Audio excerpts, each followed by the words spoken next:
And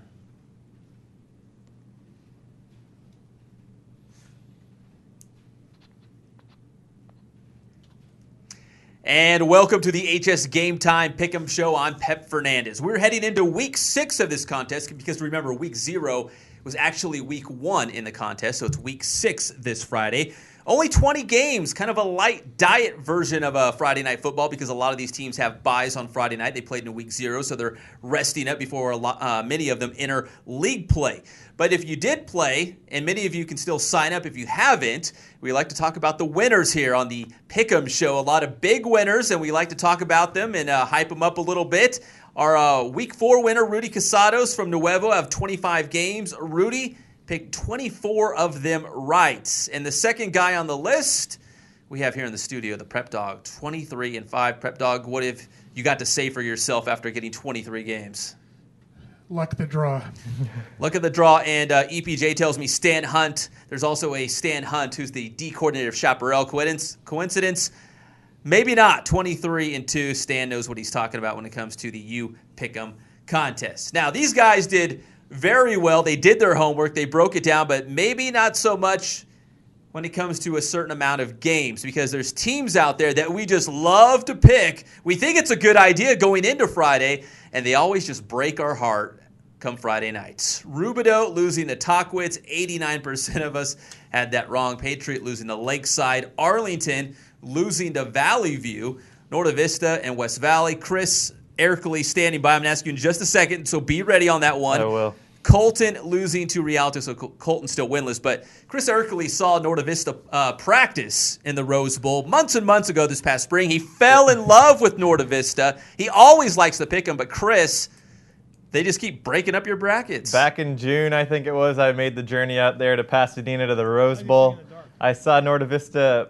They were playing themselves. I guess that was the problem. You can always look good when you're playing yourself. And I think I've picked them like 4 or 5 times now. I'm only 3 picks away from the top. So had I not fallen in this love affair with Norta Vista, I could be winning the bracket right now.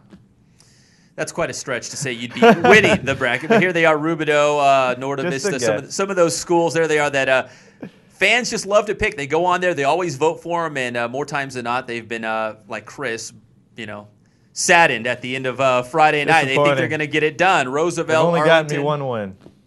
So are you going to go with Norta Vista the rest of the way? Until they can pull out a W 2 in a row, I'm going to shy away from them. You've heard it here. Chris Erkley cutting his ties with Norta Vista right here on the Pick'em Show. So those are 4 schools that, we want to pick them. We believe in them. And then come Friday night, they break up our brackets. All right, so that was then. This is now. We're going into Week 6, and we're going to start with the Big 8, the Big 8 teams. And here's a look at the current standings from the Big 8 League. Of course, Centennial near the top of that one after picking up a win against Poly. Norco's also 1-0. Santiago and North all 1-0. We'll get to North and Centennial's collision in just a second. King, Roosevelt, Corona, and Poly winless after 1 game. So it's that's how it looks after 1 game of the season in the Big 8. All right, we start with 2 teams still looking for their first win of the season, Corona and King right now. People like Corona, the fans out there, 95% going with Corona over King. Roosevelt and Poly, 80% with Roosevelt, although Roosevelt coming off a loss. Poly also a loss to Centennial in that one, but Roosevelt getting 80% by the fans this week. Santiago and Norco at 97%, overwhelming for them, the Cougars against Santiago. And, of course, the big collision this week, North and Centennial. Right now, this is the Pick'em, the final score. This is the tiebreaker game where we actually fill in the score on our Pick'em contest at hsgametime.pe.com. Centennial right now getting the win, and the fans are saying by a score, an average score of 36-28. So we bring in EPJ and the Prep Dog to talk about this Big 8 showdown. Centennial, the favorite in this one, but not by much. It's 36-28. North is 4-0. Centennial 3-1. A lot of people excited about this all Huskies matchup on Friday. And according to our Facebook page, a lot of people giving North a really good shot at this. So EPJ will start at the end of the table. Do they actually have a real good shot at this? Yes, they do. With that offense that they put up there, Justin Georgie has been spectacular at quarterback. I believe 10 touchdowns, no interceptions. 2 great receivers to throw to, an Aaron Peck and Marcus Baugh. So their offense is really there. Centennial still making a little bit of mistakes here and there, but their offense is starting to put up yards, put up points. With this matchup, with how strong both teams are, I have to think back to the 2002 game when they played for the CIF title that ended 57-55 in triple overtime, that we could see that type of high-scoring matchup again this year. So, well, it's scary to think. We just saw some of the Poly video. It's scary to think we were at that game, that Centennial could win so big, 48-6, and still make so many mistakes and have so much more room for improvement. Yeah, we've seen them make big plays, but we've seen a lot of big plays come back because of mistakes. So, against certain teams, you can get away with that. With how well North is playing now, if Centennial keeps making some of these mistakes, it could prove costly. It did against St. Bonaventure, and now we know North is one of those top-tier teams again that if they keep making the mistakes, North could definitely take this game. And Coach Paredes has that team back on track when, after just a terrible, disappointing season last year, North, once again, a proud program with a lot of support. There's the North signal caller, Justin Georgie, enjoying a great season so far. His favorite target, Aaron Peck. So Prep Dog, North, led by Justin Georgie. Can they get it done Friday night against Centennial? I think they can, but I don't think they will. I think 36-28 is a pretty good guess by our readers. And, I think it's a game that North possibly, if they break open some big plays with those talented wide receivers and Georgie at quarterback, if they can break some big ones and get a lead on Centennial, they've got a really good shot. But I think that Centennial is just too strong up front and will prevail in the end. I think one of the big factors here is North will have a couple key players playing both ways, and we'll have to see how that figures out in the game. Aaron Peck and Marcus Baugh are both starting linebackers as well, so that could be a factor late in the game, whether or not they can. If that wears on them. If that wears on them, and like Centennial, they're not going to have many guys going both ways, if any. And one of the best matchups that we may see, head-to-head matchups, Aaron Peck against Centennial DB Isaac Kalunga. Kalunga only 5'6", Peck 6'3". But everyone will tell you that Isaac Kalunga may be the best cover corner in our area. So, speaking of the best, we have Chris Erkely standing by. He's got a couple. He wants to give his 2 cents. I don't know if I would call this breaking news, but definitely a tidbit that I know that John Murphy will enjoy.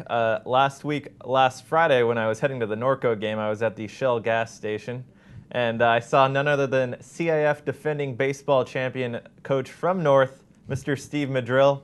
The #1 favorite interview for John Murphy, besides his Abraham Lincoln one-on-one he got back in '65. But that's 1865. Yeah, 1865. That's what I meant. Anyways, he is part of the chain gang over there for North football. Possibly the secret to success, just having a legend out there on the sideline. No secret that North is 4-0 this season. All right, Chris, you know your football. We'll work on your history, but that's fine. Thanks, Chris. I actually thought he had passed on. We're just glad you're here, Chris. But it's my privilege. Chris had minor foot surgery, but he's hanging in there with his. He's rocking the Adidas today with his dress slacks. Very nice. We got to stop promoting all these big names. All right, so that's the Big Eights. Centennial across the board, but as you heard our experts, it's going to be close. Now to the Inland Valley League. Let's take a look at the standings first. The Valley View out in front at 2-0, 5-0 on the season. Rancho Verde, La Sierra, Ramona also picking up wins so far. Moreno Valley, Vista del Lago, Arlington, and Canyon Springs still winless. Canyon Springs 0-2, and Canyon Springs playing Ramona on Thursday night. So that's a Thursday night game that will not be included in our Pick'em contest, but they are playing this week in Inland Valley League action. All right, the first matchup from the Inland Valley League. Arlington, Moreno Valley. Arlington with that tough luck loss against Valley View this past Friday, but Arlington, 90% of the fans vote so far against Moreno Valley. Vista del Lago, La Sierra. The fans like La Sierra in this one at 95% to Vista del Lago's 5%. And the Rancho Verde, 92% against Valley View. Valley View picked up a solid win against Arlington last week, but only 7% by the fans right now. The Rancho Verde getting 92% in this one. So that begs the question for Prep Dog and EPJ. Valley View's 5-0. they're 2-0 in league play. What else do they have to do to get some more votes around here or is the Rancho Verde really that good? I guess they're like number 4 right now in our HSGT rankings before the new ones come out this week. I think Rancho Verde right now, they're still the top dog out there in the Inland Valley League. They've only lost one game ever since the Inland Valley's come out, and that was to Moreno Valley about, I believe, in 2006. So Valley View definitely off to a good start. Good for them. I just don't think they have enough weapons to keep up with what Rancho Verde can put on the field. So while you may be a little bit closer than that percentage indicates, I think Rancho Verde does still take this one pretty easily. Prep Dog, please tell me you're going to jump on the Valley View bandwagon this week, right? I'd like to. I do like Michael Harrison at running back, but Valley View, year in and year out, has the talent level to dominate that league, and they do especially well during the regular season, and I think they'll continue that. All right, so the Rancho Verde undefeated and looking like the favorite to win this league. They'll have maybe a test on Friday against Valley View, who's 5-0 on the season, 2-0 in the Inland Valley League. All right, moving on to the San Andreas League. First off, we're going to take a look at those league standings in the San Andreas. Of course, Cajon's a force to be reckoned with in this one. They're 1-0. Rialto also has a win. Carter, San G, also with wins. Arroyo Valley, San Bernardino, Colton, and Pacific's 0-1 to start the San Andreas League season. So the first matchup we are going to look at in this one is Colton and Carter. A tale of two teams in this one. Colton 0-4, Carter 4-0, and Carter with 92% of the votes in this one. Next up, Pacific and San Bernardino. Somebody's got to win this game. The fans say it's San Bernardino, 97% so far in this one. Rialto taking on Arroyo Valley. Rialto's 3-1 on the season. They've got 85% of the votes. Arroyo Valley with just 15, they're 0-4. And finally, San G taking on Cajon. I think a couple weeks ago, people would have thought this matchup would be a little closer than this. Right now, everyone's jumping on Cajon, and for good reason. San G struggled to a 1-3 start to open the year, but they've played some really good teams in the early part of their schedule. The Rancho Verde, Redlands, East Valley, Yucaipa, they did pick up a win against Pacific last week in a big way, 70-12, so maybe they've turned a corner on the season. So that's a tale of the tape for San G. Here's Cajon. Cajon's 4-0. They went on the road and beat Chaparral in the first game of the season. Then they went to Eisenhower, blanked them, beat Kaiser, and then 66-6 against San Bernardino. So Cajon is on a roll right now, outscoring its opponents 200-27. So Prep Dog and EPJ, Cajon looks like the team to beat in the San Andreas League, but can San G cause some problems for the Cowboys? I think, Cajon is clearly the team to beat in this league, but I think San Gorgonio, much like they did against Rev, can hang around for at least a half against the Cowboys. San G's got the talent level to do that. By about the middle of the third quarter, I think Cajon takes over with its talent level. So we've seen Cajon blow out some teams big time so far. So EPJ, will they be able to blow out San G, or Prep Dog's hinting at maybe this game could be close, at least deep into the second half? Yeah, I agree. I don't know if it'll go deep into the second half, but I agree that San G has enough size up front, especially with Ryan Hunter-Sims on the defensive line, might be able to plug up a few holes on the running game, but I think Cajon just has that offense rolling right now, and I think right now, yeah, they definitely get off to another win here and get off to a good start and improve to 2-0, showing that they are the ones to beat in the San Andreas League.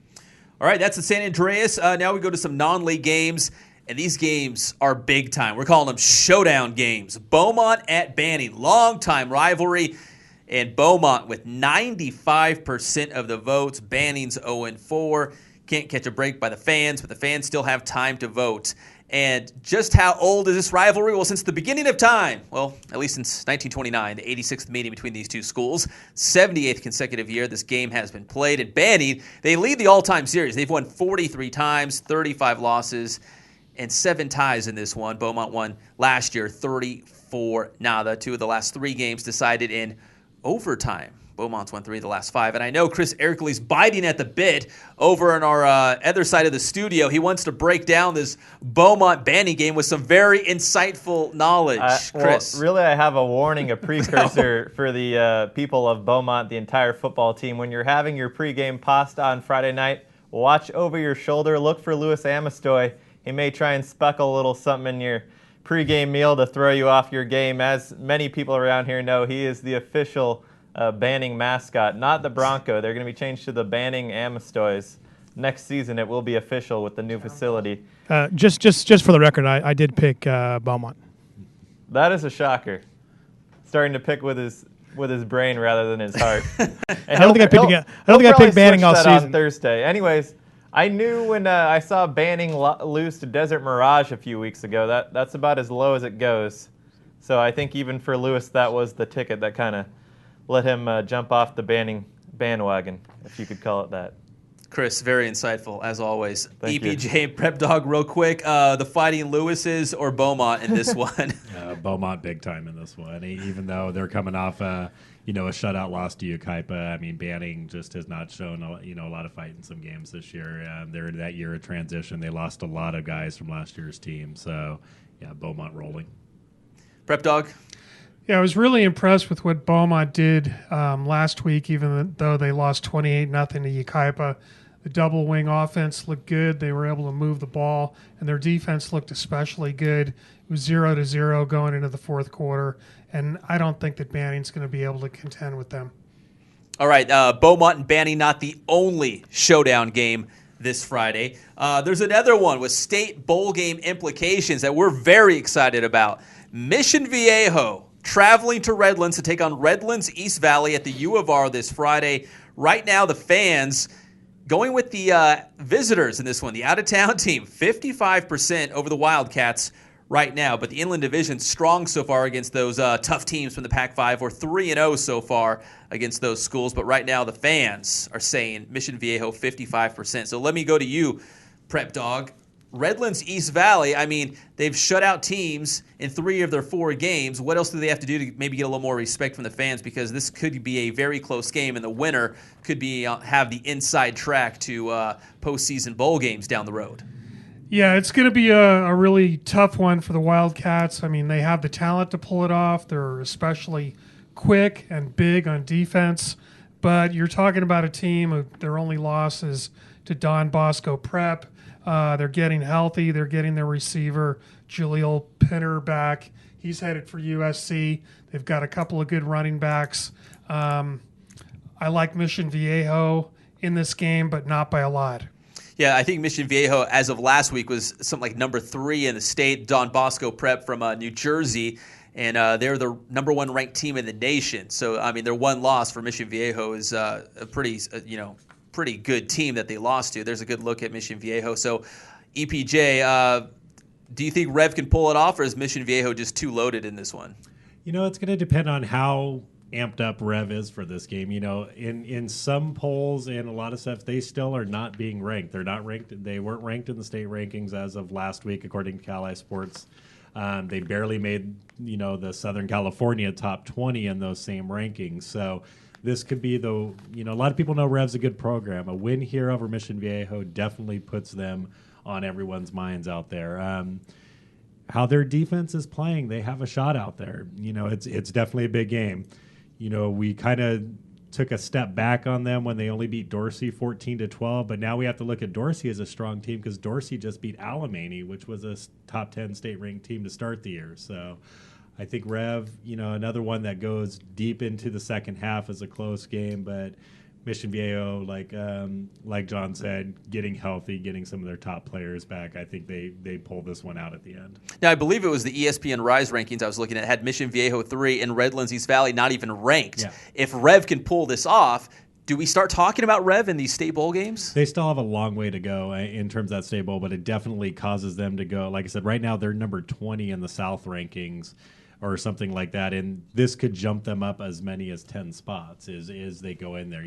Still teams like Vista Murrieta, even Centennial is ranked far ahead of Rev is right now in those state bowl rankings, according to Cali Sports, and that's even with a loss for Centennial. So Rev needs that. While they have a few good wins, Chino Hills, Dorsey, and some of those, they need the signature win. This is the opportunity to get that because they don't have one right now, probably in league play, that's going to get them that. So this is the one they need to win if they have any shot at postseason bowl. All right, huge game for the Wildcats. Mission Viejo, Redlands, East Valley on Friday. Now that game could be close. A couple of games that are not very close, at least according to the fans right now at hsgametime.pe.com. Chaparral at Indio right now. Chaparral just picking up their first win of the season last week. 100% of the fans going Chaparral on the road at Indio. And the other one, 100%, Vista Murrieta, coming off that big win against Crespi. 100% of the fans going with them over Palisades. Now back to the Chaparral Indio game. Our Coachella Valley experts, Chris Ercole, standing by with more information. You know, I've seen the Rajas for many years now, and I understand fully why this is 100% in favor of Chaparral. They have struggled. I think we did know Indio checked out when they lost to Hemet. That was basically their official, we are not going to be a winning team this year sign, throwing in the towel on the season. On that other game, Palisades and Vista, I was one of the few guys to predict that Vista win last week. I know it's about the 5th time that I've mentioned that, but I just thought it would be fair to get it in there one more time. Palisades, we know they have a lot of nice houses over there. They probably have the money to bring Don Shula out of retirement to coach the team. I don't think that has been officially signed yet, but I'm pretty sure that Sua Cravens and company run free against Palisades. There it is. So, guys, Palisades with or without Don Shula. He loves the old school references. You could have went with anybody else. I was Bill going to go Belichick. Lombardi, but he's not with us anymore. And one of the things I could say, Vista Murrieta right now, a tough team to beat in regular season non-league games. I went back to their history. They are 38-2 historically in non-league games. Their only losses to Crespi last year, and then to Mission Hills from San Marcos 7 years ago. So if they win, if they win Vista Murrieta this week, which they will against Palisades, it'll be the 6th time in 7 years Vista Murrieta starts off 5-0. So same thing, Prep Dog. I mean, Chaparral and Vista Murrieta, no problem this week. I see no problem for the locals. And that's great news. Okay, here's all the rest of the games, some of these other games that we haven't got to yet that we're picking at our website, hsgametime.pe.com. CMI taking on Linfield Christian, and the fans like CMI in this one, 85% of the votes so far. Jurupa Valley and Paris. Paris with 72% of the fans vote so far. Jurupa Valley, 28. Bloomington and Paloma Valley. Paloma Valley running away with this so far, 87% from the fans. Summit at Murrieta Mesa. Now, Murrieta Mesa's 4-0. But Summit's getting the vote so far. They have all those excellent skill players for the Skyhawks, 79% with Summit. And our last one, Patriots at Victor Valley. Patriots, 75%. Victor Valley at just 25%. So Prep Dog and EPJ, of those 4 games, do the fans have any of those wrong? Because it seems like there's always a couple games that, the fans love to pick these teams, and they always just break their heart at the end of Friday night. So which one of these games could go another way? I would jump on and say Jurupa Valley against Paris. I think Jurupa Valley, they've had you got 2 teams that in recent years have just struggled, and both of them are coming back with bounce back seasons. But Jurupa Valley has put together quite a decent win list so far. And I think right now, even though their star player Alex Beam is hurt to injury, they have the offensive firepower right now. They're putting up a lot of yards a game right here, where I think they win this game.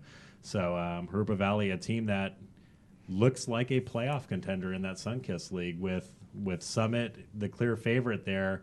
Kaiser's on a down year, and then you have that last spot fighting for an open spot. And I think Jurupa Valley is slowly emerging as that playoff contender. So I like them in that game against Paris. Prep Dog, any insider knowledge about these 4 games or 5 games that one could go the other way? In a normal year, I might say Patriot at Victor Valley, because Victor Valley can be a really difficult place to play, but I just don't think the Jackrabbits have that much this year. Breaking Miriam's heart. Yeah, sorry to say. But I would have to agree with Jurupa Valley at Paris. Paris coming off kind of an off game. We don't know how they're going to bounce back, and Harupa Valley has put together a pretty good resume so far. All right, so you can change your votes at hsgametime.pe.com until 5 o'clock on Friday. So if these fine gentlemen just swayed your votes right now with Harupa Valley and against Paris or any other games, you can still go on there and change your votes or sign up for the first time. If you haven't done it already, you can sign up at any point throughout the season, but obviously it's fun and it's free, so you might as well just do it now and join the action. Remember, HS Game Time Live starts at 10:30 now on Friday nights, and we also have HSGT's Roundup, which covers high school sports, volleyball, boys water polo, tennis, golf, cross country, of course. We cover it all, and that's every Tuesday, Wednesday, and Thursday night. That's HSGT's Roundup. And follow us on Facebook. Join the conversation, and we'll talk football and any other sports you'd like to. We have EPJ and Prep Dog hopefully giving some insightful knowledge on Facebook and showcasing their knowledge to the fans if you need some help making your picks. Okay, for Chris Ericoli, Louis Amstoy, Dave Zink, Angel Ortiz, EPJ, Prep Dog, I'm Pep Fernandez. We got the whole crew on the Pick'em Show. We'll see you next week on the Pick'em Show. And remember, HSGT Live, Friday, 10:30, and see if these experts and the fans are right. See you next time.